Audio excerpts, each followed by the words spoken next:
Hello and welcome to another episode of BTD Science. If you guys are enjoying these videos, don't forget to press that like button, subscribe, and of course, make sure you hit that little bell right there so you can check up on all these awesome videos.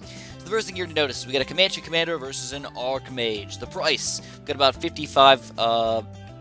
about 45,000 for the Commanche commander in total. We've got about 40 grand for the Archmage here. So the Commanche commander is going to be at least a little bit more expensive than this guy right from the get-go. But I think for the most part we understand that the Commanche commander is one of the best towers in the game. I think everybody probably realizes if you're not using this guy, you're probably doing something wrong. So I guess the main question for me is the Archmage going to actually be able to keep up with the Commanche commander? Now something weird that I sort of did over here is that I made my Archmage a 5-2-0. Now this might make some people get some of their panties in a freaking bundle. Alright, I will be the first person to admit that I would understand why people might get their panties in a bundle over this nonsense. But the intense magic is not as good as it used to be. It doesn't end up increasing the Archmage's pierce very much anymore.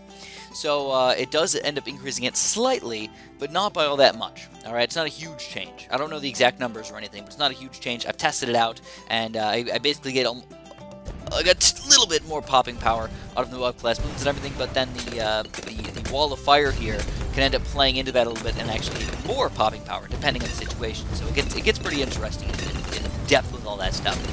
So we're just sort of sending out random rounds right here.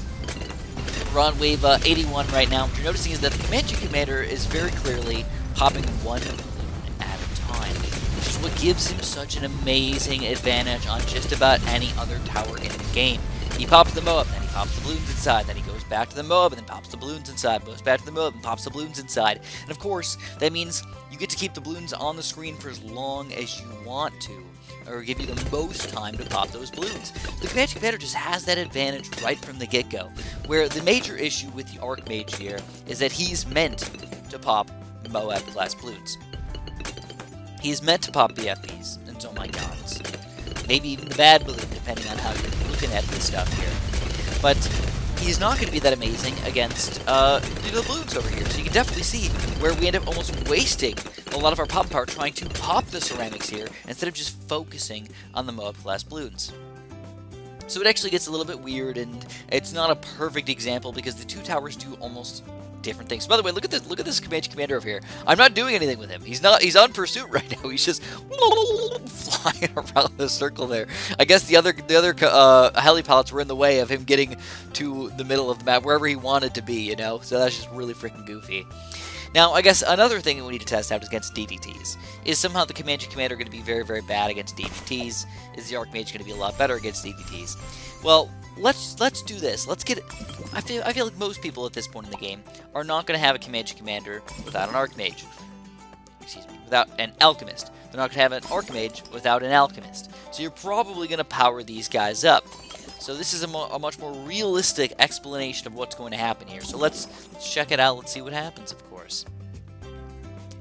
But again, please remind yourself really quick that the Archmage is better against higher class balloons. The Commanche commander is kind of like an all-around type of tower, but he ends up being so good at everything that he does that all-aroundness just turns into awesomeness galore. Where if you combine the Archmage with something like a cannon or something that can pop the balloons very easily, that might be a little bit better for you, you know? So what we're doing right now is we're just sort of sending out some balloons. We wanted to see what was going to happen against this oh my god class balloon here. Are we going to somehow magically do a better job with the Archmage here? And he did an okay job. You know, he popped some of the balloons over here. He's going to actually pop the entire of oh my god. Fairly intriguing. Not that it matters all that much, but now what we're going to do is we're going to send out round 81, which is, of course, again, the big chunk of BFBs. We've already seen this before, and the Archmage is going to actually do a pretty good job overall. I mean, the Wall of Fire is still doing a great job against the Bloons. But the Archmage himself is definitely struggling compared to the Commanche commander. The Commanche commander, just as soon as these things walk in, boom, they done. We're actually going to lose some lives here with the Archmage, which is just a little bit on the sad side, man. Oh, no. So let's change the lives back, and we just want to check out one other thing here. Let's try with a MIB. Now, the MIB is going to be pretty much irrelevant the Archmage, he can already pop every single type of balloon besides purple balloons, which usually aren't that big of a deal, by the way. Usually the purple balloons are kind of lame, you know? They're kind of lame to deal with. They're usually not that bad. But we want to see, what about a big bad... Here we go, we wouldn't have been able to pop those guys. That would freaking suck right there. Let's try against a big chunk of DDTs here for round 95. And what you're noticing is Commanche Commander popping DDTs one at a time. Pops it, lets it go. Pops it, lets it go. The Archmage down. He's on strong right now, so don't let enemy fool you on that one. But he is just getting completely and unbelievably annihilated right here. Does not have enough DDT pop power. Does not have enough balloon pop power, and we lose basically all of our lives. So in the end, what did we decide? Well, at this point in the game, you need to go Commanche Commander. Every single game, guys, if you want to win, if you want the best tower, you go for this boy right here. He's gonna be amazing for you. And of course, have a super duper delicious day.